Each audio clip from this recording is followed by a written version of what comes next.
Hey everybody, Riot Mort here, and this is Walk the Dog Season 2, Episode 3. If you're wondering, by the way, I don't put these by date anymore because I don't know when I'm going to be able to upload them. So just want to make sure that, that's not confusing. So I'm just trying to go by episode number, which is why I do that. Anyway, right now it is Monday morning. I'm waiting for my daughter to get ready. I'm going to take her out, go to the mall, and let her have some fun. So, well, what year is this where we're going to the mall? Time travel. Anyway, figured I'd do another episode while I wait for her to get ready and answer some questions.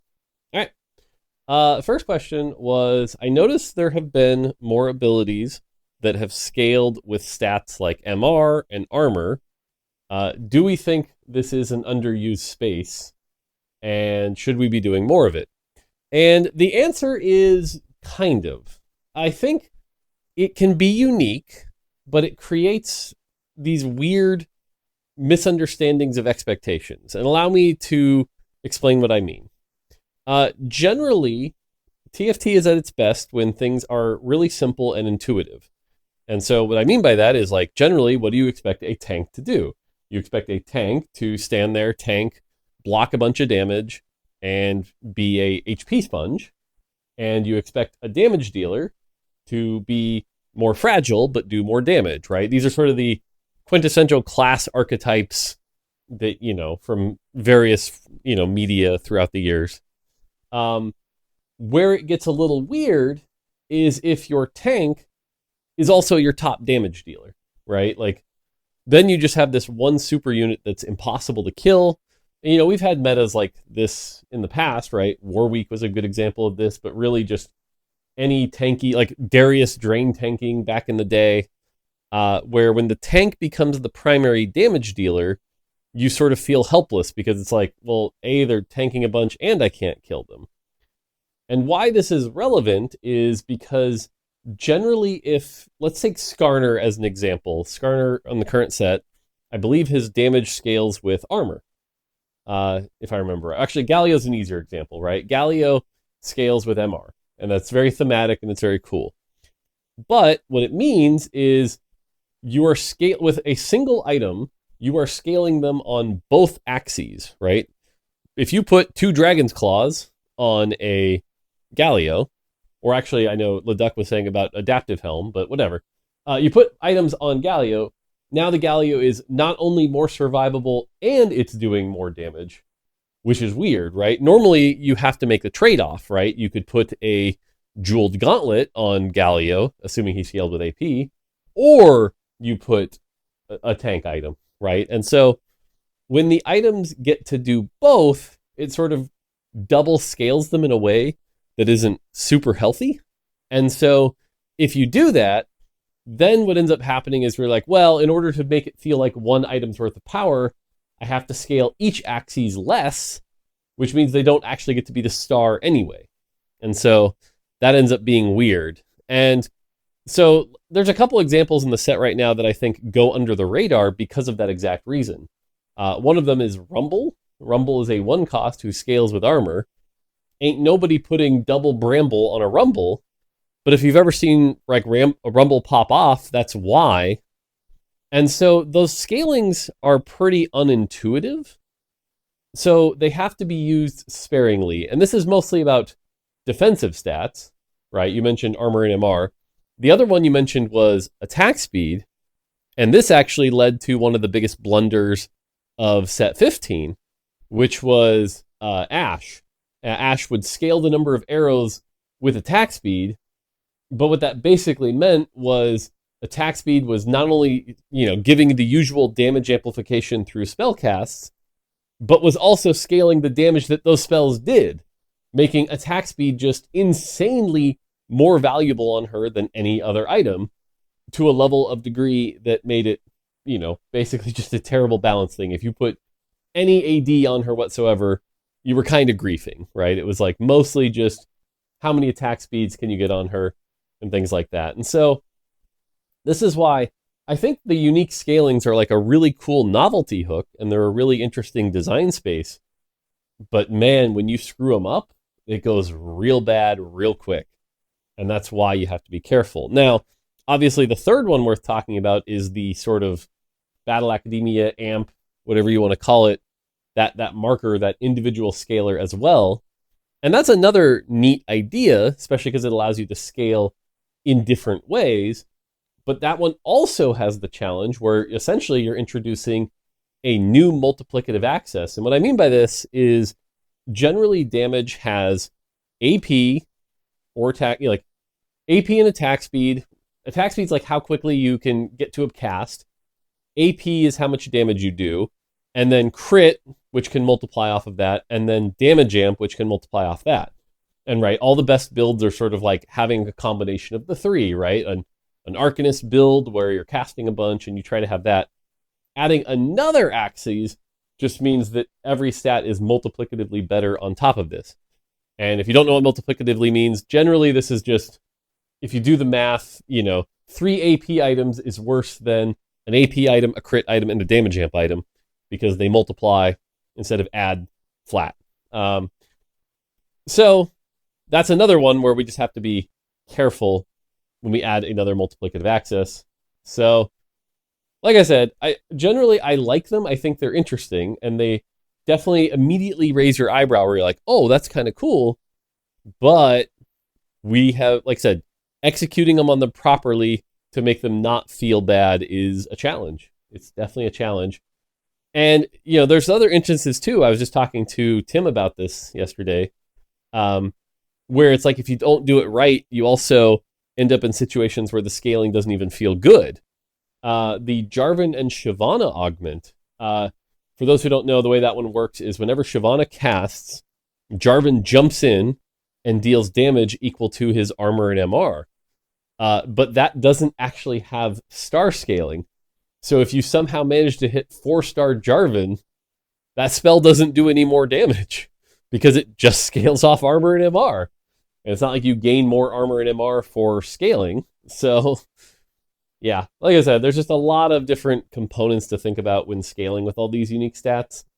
But the TLDR here is they're cool, they're interesting, just you got to do it right for it to work out. So, yeah. All right. Next one. How do we feel about these tiered trait pairs, or these tied trait pairs like Ashe Tryndamere and Draven and Darius, things like that are in this set? Should they be specifically tied to the duo augments, or should we make more of them in the set? My answer to this is actually kind of negative on them. And this could just be my bias, right? This isn't me saying we definitely shouldn't do them, because I know there are players out there that are like super excited by this. But you're asking for my personal opinion here. And my personal opinion is I don't love them. And the reason I don't love them is because it really narrows how they can be played. And I think Ashe Tryndamere is the worst example of this. And so is Darius and Drake. Like, they're both bad examples in my mind. And what I mean by that is Ashe Tryndamere, right? They must be played together. Like, you cannot play them separately. Nobody is putting an Ashe to get Tryndamere to then play a Slayer build. That's just not happening. Now, the reason for this is because they scale together. And so you're saying, I'm just going to ignore this particular part of their mechanic, which would be silly, right? Like, obviously that's silly. And so the Ashe Tryndamere build really just, it's almost like traits themselves, where it just narrows down the opportunity you can play. And I keep talking about how TFT is at its best when you can make choices as you go. Ashe Tryndamere doesn't leave a lot for that, right? Like, you go Ashe Tryndamere, you start building the items for both. Not a lot's changing your mind here. You've committed, right? Now, on the other side of the coin, we have Draven and Darius. And again, part of this is power, part of it. But this is an example where, like, most people don't even know they have a tie-in. Like, they barely work together that well at all, to the point where you don't even notice it. But if that's the case, why is it even there, right? Does Darius actually really ever activate Draven that much? Not really. And in fact, that's why we basically see Draven played quite a bit, but Darius not at all, ignoring the fact that Darius is currently underpowered. But even if he wasn't, I don't think people would be like, oh, look at this trait pairing, it's so exciting together. And so on both sides of the spectrum, I don't think we've nailed it quite right. Whereas I think an augment, it's much more like, hey, I'm opting into this more interesting experience. And that's one of those decisions that has come up that feels different each game, right? Like I look at the Jarvan Shyvana one's like right on the line because you sort of naturally would play Shyvana anyway, and you normally only take it if you're already in Demacia. So it's not really an interesting decision so much as it is a power-up. But I do think some of the more interesting ones, like the Ambessa and Kindred one, is pretty interesting. Again, ignoring the power level. But I don't know. I think, and again, it could just be my bias that I always want the set to be as open as possible. But I will say if there was a set to do it, it was definitely this set, right? Like when you have 100 champions saying, okay, here's one champion, Tryndamere, that we know will literally only be played with Ashe, and that's okay. It's fine, right? Like you can afford that extra slot. Would I do this in a standard set though? Probably not, because I think that would lead to, again, a lot of the like lack of flexibility that we've seen in past sets come back to haunt us again. So I don't really love the idea of doing that in a non-100 champions or non-larger set, you know? So, but again, and this is where I'm much more biased on mechanics and systems and things like that. From a thematic standpoint, again, I'm sure the Ashe Tryndamere thing is very popular. I'm trying to, again, we always ignore power in this conversation. Right now, they're very popular because Tryndamere is an unstoppable beast doing way too much damage and way too durable for what he is. But ignoring that, I think the concept, right? Like when we announced the set and people saw them together, definitely excited a particular audience that really likes these things. So would I do it occasionally as a novelty thing? Yeah, probably. Do I think it's more interesting in the augment space? Currently, yes. But let me know what you think, actually. I'm actually curious what all of you think. I'm sure without reading into it, I would bet 70% of people are like, yeah, I kind of agree, and 30% of people are like, no, I love these things. So that's my rough read. Cool. All right, next question. How do we think about mobile and its impact? This question was asked by somebody who is a primarily mobile player, and wondering, do we have devs that only work on mobile? How do we think about it? The answer is, we don't have mobile only devs. But the way we look at mobile, it's interesting. It depends on the person. There are some people on the team that I could tell you probably haven't looked at mobile in years. And there are other people on the team that will smack you if you forget to think about mobile, that they care very, very deeply about our mobile experience and are very passionate about making sure that it is just as good, if not better.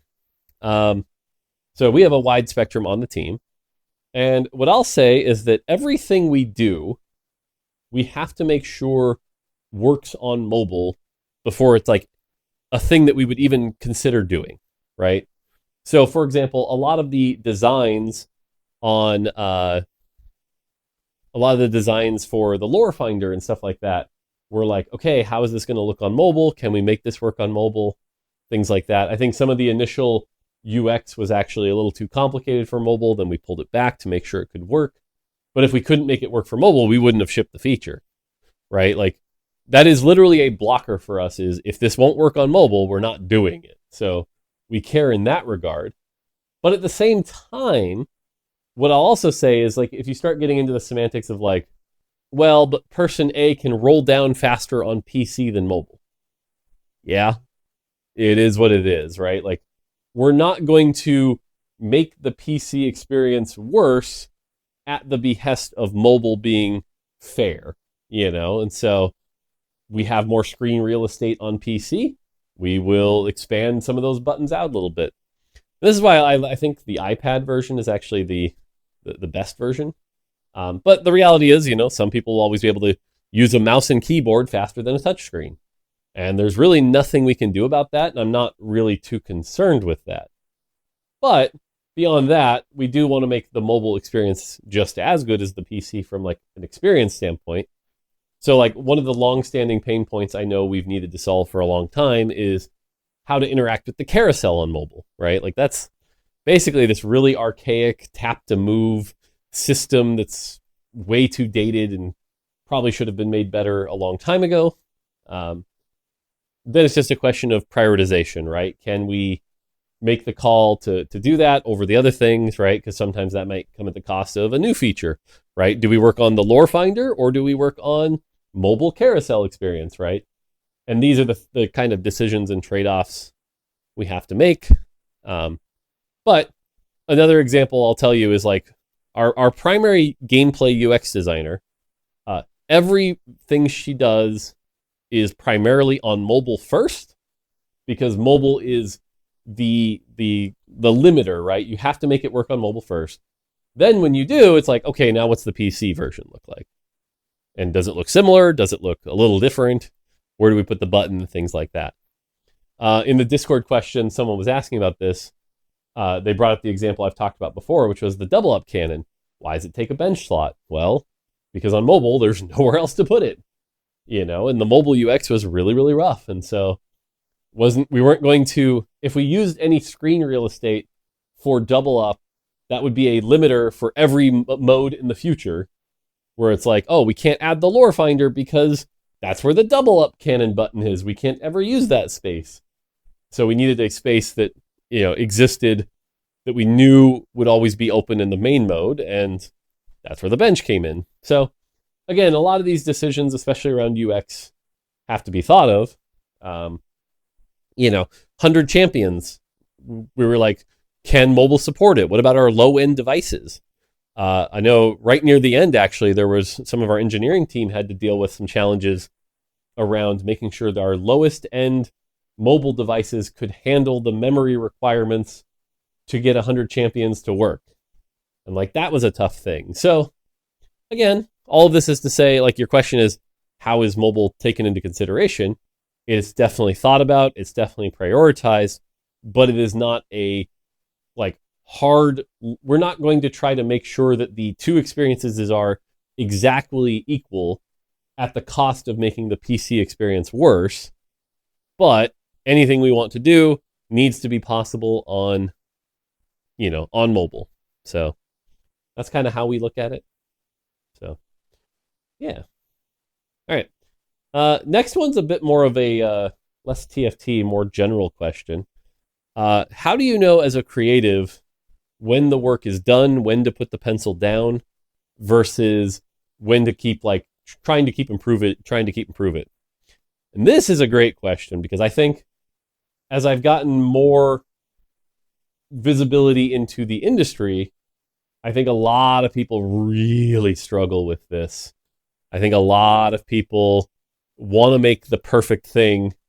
And I've talked about this, literally the first Walk the Dog this season was, perfect being the enemy of good and things like that. So how do you make this decision?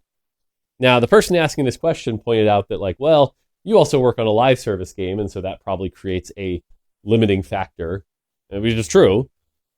Even at Nintendo, every Mario vs. Donkey Kong I ever worked on had an expected ship date, right? It was like, you would get approval on the project, and they would say, hey, we want this to come out in November 2007.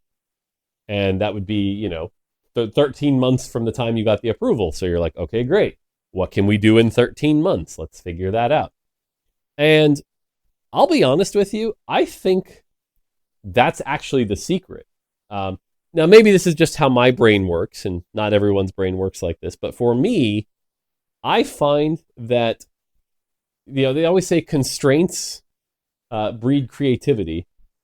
And I think that's very true. It's like, if someone hands you a blank canvas, you can stare at it for hours going, it could be anything. But if someone hands you a piece of paper and a pen and says you have 5 minutes and it needs to be something round, well, that's going to help you. That's going to help narrow down what you're making and things like that. And so time is inherently a constraint that limits that creative process. And so if that's something you're struggling with, I personally recommend creating those constraints, even if they're not actually real constraints. And so, for example, if I were working on a new R&D project, I would be like, okay, actually, this is what happened at Nintendo on Aura Climber, now that I think about it, is they kept saying, hey, you have 1 month to improve the game. We want to see the improvement. There's the constraint. Even though the game itself had no ship date and they weren't sure we would ever ship it, those milestones create that constraint that says, hey, pencils down, and creates an evaluation criteria where it's like, okay, what's the best thing we can do in a month? Oftentimes at the end of a TFT project, my superpower is coming in and sort of going, okay, we only have 2 months left. We have this much work. Here's the best thing we can do with this trait with the time we have. Coming up with crazy solutions. Or I've told this story a bunch, but just if you're new here, I'll tell it again. One of my favorite stories about this is the final galaxy in set 3. We were struggling to get set 4 out the door, and we'd been doing a new galaxy every patch for set 3. Leading into the last patch, all of our producers were like, we have literally no resources. We can't make a new galaxy. It's impossible. The designer who would be... Okay, so if you're wondering why there's a random cut here, by the way, and this shows how long it's been since I've used this hardware, I forgot that there's a hand waving gesture I have to turn off. So as I was waving my hand, it ended the video. Cool. So sorry about the weird cut here. Anyway, as I was saying, our designer B-Salve was busy helping with set 4. We had no time to make a new galaxy, and so there was nothing to do. And so it was like, okay, but I don't want to disappoint our players. What can we do that requires 0 time that would make our players happy? And so what I thought of is like, hey, we've already made these like 15 galaxies. If I said, I want a galaxy that just combines 2 of them, that's already done, the code's already done, can we just do that? And everyone was like, yeah, that's like 0 minutes of work. We can definitely do that. And so we took our 3 best galaxies and combined them into the Big Bang Galaxy. We were able to deliver on something. Players were like, this is awesome. And that was a creative solution that came up with because of the constraint. Had we not had that constraint, I think B-Salve probably would have tried to come up with something new, And so having constraints breeds creativity. And that's, I think, like I said, forcing yourself to have a time limit or something like that is the way to go. And then you can reevaluate, right? Like, let's say you give yourself a time limit of a week to work on something, and then you do it and you look at it and you're like, oh, okay, but how much more time would it take to get it to the next level? Then maybe it's worth it, right? And you can do that from there. But yeah, that's really it. And I think the other thing I'll say here is that, if you're asking somebody, I've basically always had time as a constraint. If I think about my entire career, like even on League of Legends, everything I've worked on. And in fact, when I didn't is when things actually usually never moved very far. Like, for example, there was a time at Nintendo where we were in between projects and they were like, come up with something new. And because of that, it's like, well, it was never perfect. It was never a thing we needed to do. So, and this is why working in like brand new games can be really, really challenging as opposed to like a live service, because without that constraint, you can spin your wheels forever, which is really, really dangerous. A lot of companies will waste money spinning their wheels, or the worst is when you get into like sunk cost, where it's like, okay, I've been working on this for 6 months and I don't have anything great yet, but I've already been working on it for 6 months. So there's a whole other topic there I won't waste too much time on, but yeah. So I guess to sum it all up, how do you know when to put the pen down and the work is ready? Give yourself a constraint. Give yourself a time limit. Hold yourself to that time limit. Then put your pencil down, and that's a good way to approach it. So, yeah. All right. We can probably end it there. The weird cutoff was a little awkward there, and the next question's a little longer. So I'll probably end it here. Yeah. Well, I guess the only other thing to talk about is just that, as much as like my last TFT game was 3 T-Hex Forcers all fighting for the same thing, which, by the way, is making win streaking very easy when nobody is building any actual boards. I won streak the other day with Ishtal, like, just because I had items placed. It was like, people are not playing real boards in stage 2 right now. especially because they're also spending their money to reroll for Bard. So it's pretty interesting. But in that particular game, 3 players all trying to get T-Hex. One of them hits, the other 2 don't. The other 2, like one of them FF'd on 3-3, the other went 7th, and then the guy who did hit also hit the drill one that gives you a ton of gold, and so ended the game with an Azir 3. You know? So it was like T-Hex into win streak into Azir. So definitely T-Hex has devolved into one of the more degenerate states I think we've seen. And the more people that do it, the more people that are looking for that high, the funnier it is. And so you can get a lot of fourths right now. It's very easy to get fourth if you want to play just one of those uncontested lines like the Tryndamere and stuff like that. But I'm definitely craving a patch. Like I really am having to stop myself from just like calling up Tim and being like, let's work on a patch, and not like we could ship it anyway. So it is what it is. But the set's still fun. Despite everything, I find myself, I wake up in the morning, I'm like, oh, I'll play a game anyway and see what I can do. And the games I cook are really, really fun. I had a Nidalee game that I wish I could have shown on stream or something, but it was like, I played around Nidalee and I played around Nico and did that really well, and then converted that into a Rift Herald 3. And so, yes, I'm telling you, I had Nico and Rift Herald and Nidalee. And the Rift Herald 3 ended up winning the game, and like that felt pretty cool. So, yeah. Good stuff. Okay, I'm going to go see if my daughter's ready to go and go spend the day with her. And yeah, hopefully you have a great day. And that's going to do it for me. Until next time, take it easy.